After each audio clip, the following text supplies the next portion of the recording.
President Trump's administration has asked states across the country to turn over their voter rolls, and Texas has complied, handing over data of millions of registered voters. Supporters say it's about enforcing election law, while critics warn it could threaten voter privacy and voting access.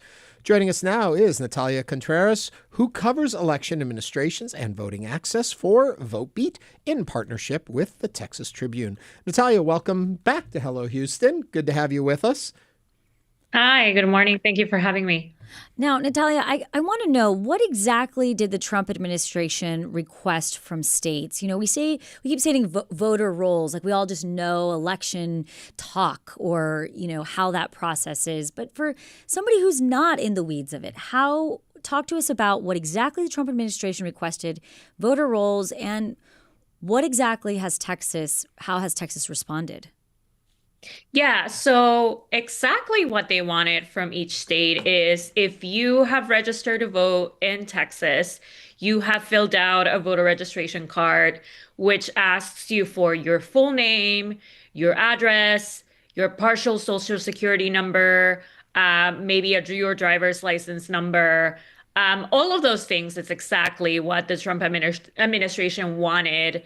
And that's information that the state, of course, has of each individual voter. And as you mentioned, in Texas, that's more than 18 million registered voters. The interesting thing about this is that, and I've gotten a lot of emails from readers about this, how some of this information, it's already public, right? If you wanted to request the state's entire voter roll, you could get it. Actually, campaigns and candidates get that because they need to know who lives in the area that they're campaigning for, or, those districts that they want to represent. However, the information that is public and readily available for everybody is just people's names, their address, but you'll never get somebody's driver's license or someone's partial social security number, including their date of birth. Those three items allow people to really identify and track down somebody. So that is information that the state has turned over to the Trump administration, which is just very interesting that they have done this, given that, it is up to the states to conduct, voter list maintenance and clean up the voter rolls and do all of that. That process, that's up to the state. So it's very interesting that the federal government wants that type of information from everyone. And that was essentially my follow-up. Have other presidents in the past made this type of request, or does this seem very unique? I'm not sure that other presidents have done that type of request.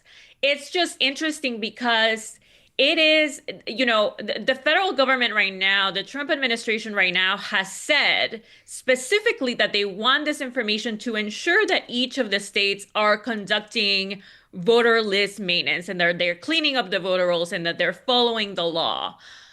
But it's interesting that they want to ensure that that happens because that authority is up to each individual state. It's not up to the federal government to ensure that that happens.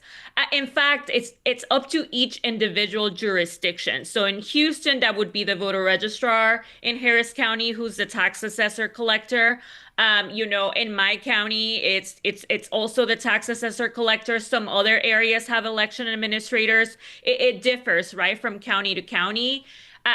Even at the state level, and I've said this before in other interviews, it's important that people understand that our Secretary of State, our Texas Secretary of State, Jay Nelson, and our Texas Governor, Governor Abbott, do not have access to this information. They do not have the authority to go into our voter rolls and start deleting people or adding people into it. They do not have the authority to do that. That authority is up to each individual jurisdiction that maintains each local voter roll. So the fact that the federal government wants to go through and conduct, an analysis of our voter roll to see who's in there legally and who isn't, or, who may be in there who isn't eligible, it's interesting, and it may raise questions about the legality of this. But to go back to your original question, I'm not sure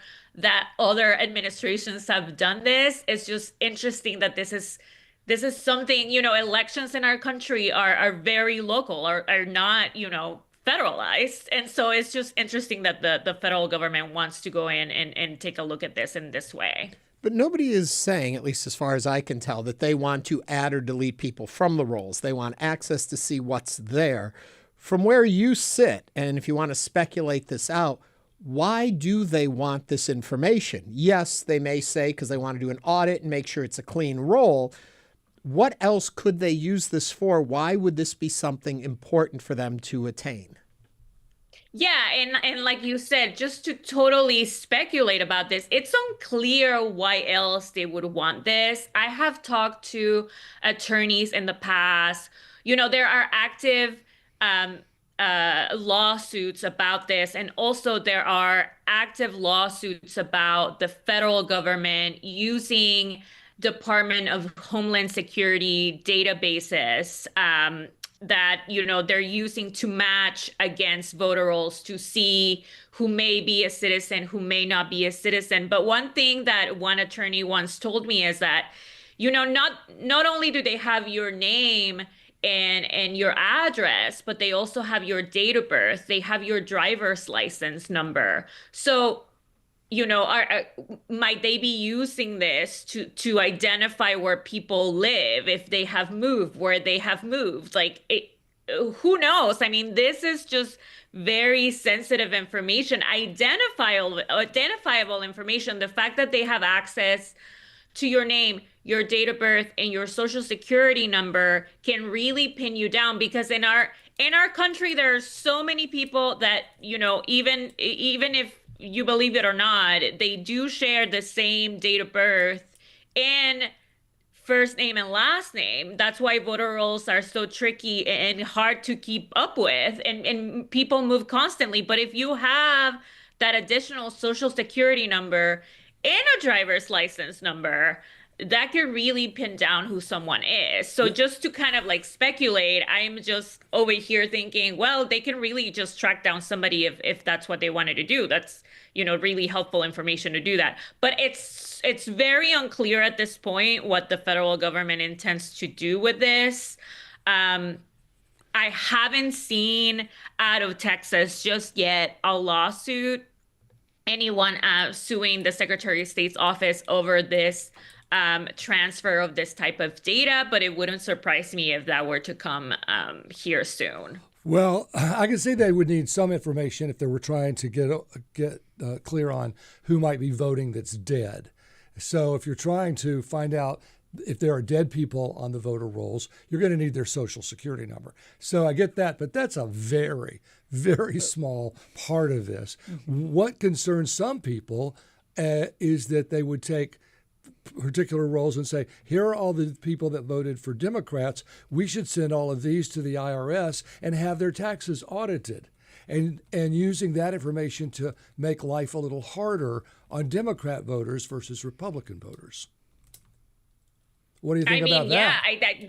That could be one thing that could be possible. I mean, like I said, unclear, but the possibilities with the federal government and officials having this information are really endless.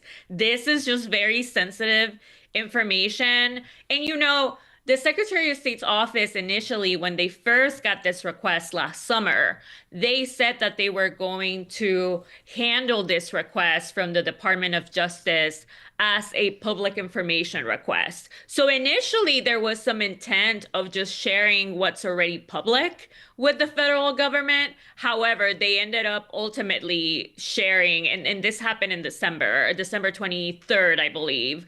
They ended up just turning in everything that the Department of Justice requested. Even if they would have done it, even if they would have done a partial transfer of that information, like just what's available in public, that would have still been a violation of the Privacy Act. I mean, states can't just handle a request like that from the federal government as a public information request, like any other request. And I'm going to jump in here just to clarify the point that the voter rolls do not tell you how people voted. I'm not sure. Do they say what you're registered for primaries? Is that on there though? It'll tell you in which primary you voted. But Okay. it won't. But it If you doesn't tell you voted in who the you voted. primary, if you didn't vote in the primary, then if you're an independent in Texas and you're not voting in the primary elections, then it won't say that. But yeah, it'll show if you have voted in a primary and which primary you voted, that type of thing. But you would have to actually request that additional information if you wanted that specific information. It doesn't already come with your initial request. And if you do want that additional information, that will cost you more money. I mean, it's also not um, as easy and cheap to obtain the voter roll. Now, Natalia, quick question for you. Was Texas legally required to comply with this request, or could they have said, we will give you only a certain amount of information, and have other states complied with the administration's request? Yeah, so they could have said, absolutely not. We're not sharing anything with you. The federal government, the Department of Justice, sent over a memorandum of understanding that the state had to sign. And, after signing it, they had to turn over the data, I believe, within a week. And that's what Texas ended up doing. Other states are doing different things. There are other states that are completely refusing. I believe California and Michigan totally refused. They were sued by the federal government. Judges have dismissed those lawsuits and have, granted that decision to the state if they wanted to turn that data over or not.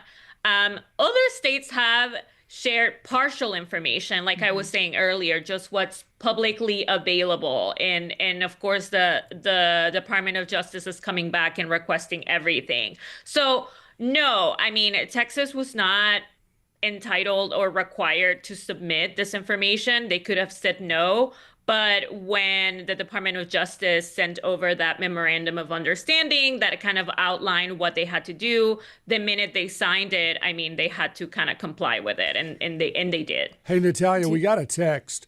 I read a news article that said they are going to use outdated naturalized citizen data to claim non-citizens are voting. Have you gotten any inkling of that or something similar? So another reason why the sharing of this data is a little concerning, and why we should be scrutinizing what the federal government is going to be doing with this is because, in last year around October, we reported that, Texas actually used the SAVE database. The SAVE database is a federal database that the Department of Homeland Security runs that has information about all immigrants in the country and their status, right? If they have a green card, if they have a work visa, if they're here on asylum, those kinds of things. And if they have naturalized, if they've become citizens, that data is supposed to also be updated. And so the Trump administration made this database free to use and available for states in order to compare it to their voter rolls, to see who may be on there, who shouldn't be on there, right? And so Texas ran our voter roll against that database last fall and found that more than 2,000 people were potential, quote unquote, potential non-citizens on the rolls. When I started asking individual counties what they had found, counties were finding that several of those folks that were flagged as potential non-citizens were actually U.S. citizens, which leads me to believe that even those databases that the federal government has are not current. They're not perfect. And so for us to be comparing data, the data that we have right now, and in Texas, as you guys know, it's not perfect because we also don't have online voter registration. So our data is already not great. And then comparing it to databases that we are seeing are also not fully accurate. There's just risks there that you can flag a voter in Texas as a potential non-citizen on the rolls who's actually become a citizen, in the last few years. And it hasn't been updated. And if they don't respond to a notice from their county that, they have been flagged, and they get removed from the rolls after a certain time. So that is the risk of all of this data sharing and comparing, because these databases that we're relying on are just not great to begin with. Do you also think, Natalia, that another risk could essentially just even be psychological, that moves like this affect voter confidence, even participation, especially among communities that are already kind of wary of the government? Well, I will tell you that in the curse of all of this reporting, and even election officials told me whenever last year the state, identified several potential non-citizens on the rolls, election officials are required to send those folks a notice, right? Telling them, hey, there may be an issue with your voter registration. Can you come and prove that you are a U.S. citizen, right? And so that, we can clear this up. When election officials were doing that across the state, they were telling me they were fearful that they were going to have to remove eligible voters because of what's happening right now across the country. And they were like, voters are not going to come to a county building and show us their papers. Like, voters are not going to respond to this. And a lot of them didn't. In one county, at least in Denton County in North Texas, I know that they did, and they provided proof to the election administrator there. And there were several out of the ones that were flagged in that county that turned out to be U.S. citizens. But several other election officials just never heard of anyone, and they weren't surprised by that. So, number one, there's a lot of fear right now among voters, especially voters who have recently naturalized, right? But another thing, I think that this, I have noticed at least, and I've gotten emails from readers who are actively like, okay, what is going to happen to my registration? How do I go and check, that I'm still there, that I'm still eligible? But I do think that there is not only a fear there, but just kind of a growing concern of what's happening, and a growing concern with our process in general. I mean, in 2020, I think the growing concern was that our process wasn't working the way that it should be, which, it has been, and it's been heavily scrutinized. But now I think, in Texas, we already have a hard time getting people to go vote, and so are they fearful? Are new voters just also, thinking twice about heading out to the polls? That's something that I'm constantly, as we head into this election, wondering how all of this, may impact turnout. Right. Really quickly before we run out of does. time, and to jump on also what Celeste was saying there, simply the idea that they're asking for these rolls puts more distrust in the system by the voters, hearing, well, if the federal government thinks there may be a problem here, that helps support their narrative. Quickly, doesn't the IRS already have access to most of this information anyway? So they know our name, our address, our social security numbers? They do. Do they know how we vote? But Well, they know if we make political and that donations. also makes me wonder, like, are agencies like communicating well with each other, right? Like, does that happen? I mean, so I am just the thing with the IRS is, though, I think the agencies that would have the most updated information about you would be also our DMVs. I mean, they know if you have moved, and in Texas now, the Texas Department of Public Safety is required, if you have moved and another state reaches out to DPS about someone who has moved, DPS is supposed to tell them, they lived here, we can confirm that they were here, and, they can remove them from the list here, and then let them know, and vice versa. That's something that just got approved this past legislative session. So, these agencies, motor vehicle agencies have the most updated information if you've moved as well. So the driver's license number can help a lot. And we did receive an email about voter rolls. I'm deeply concerned this and see it as a privacy violation when especially fed into the AI of larger databases that are sold and also possessed by Elon Musk. There's no protection for political views. And if at the next job interview, they can know already what your voter affiliation is and or how you voted, this can impact whether you get a job and ultimately is used as voter intimidation. Under Texas Bill 5180, it's not that expensive to find out exactly who you cast your ballot for either. So it's not out of the question. So Natalia, thank you so much for joining us today on Hello Houston. Thank you. Thank you for having me. I appreciate it.